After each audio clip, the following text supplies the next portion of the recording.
His father, Ralph, was a scriptwriter who had come to London to seek his fortune after a success with the Australian outback horse opera, Whiplash, which sometimes ran next to Clint Eastwood's early small screen hit, Rawhide, in the television schedule.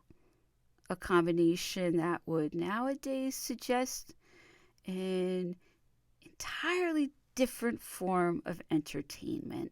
Joel's mother, Betty Lucas, was an actress who appeared on stage and television and in motion pictures until very recently.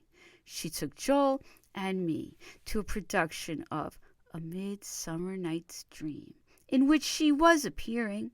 After the show, she tipped into our palms a handful of glitter dust that had been sprinkled in woodland scenes by the fairy attendants of Oberon and Titania. I held it in my fist until we got home and could barely be removed from my skin. Given that my dad and Joel's parents were in related professions, our families shared what social time was available to someone like my father, who worked from Monday to Saturday nights.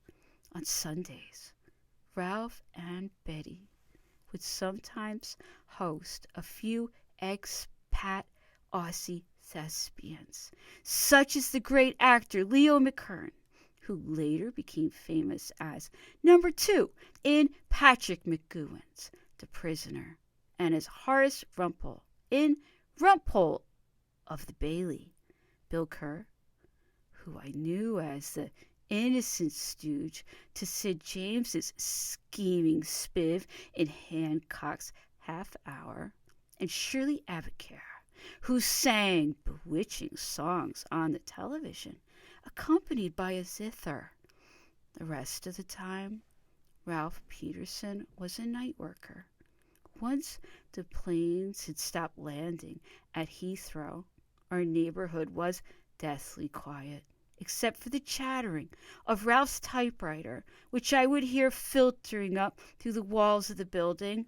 Many mornings, I would complete my breakfast and run around to call for Joel to ride with me along the same bus route to the adjacent schools that we attended.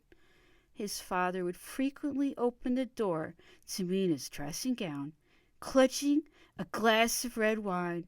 At the end of his working night, it seemed that being a writer was a very glamorous occupation.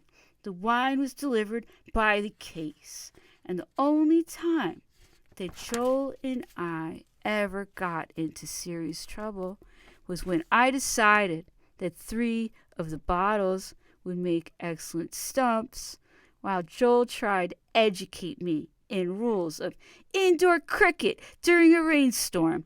He hadn't reckoned the backswing of my bat as I attempted to field his delivery of a googly, and soon the hall was awash with Beaujolais and shards of glass.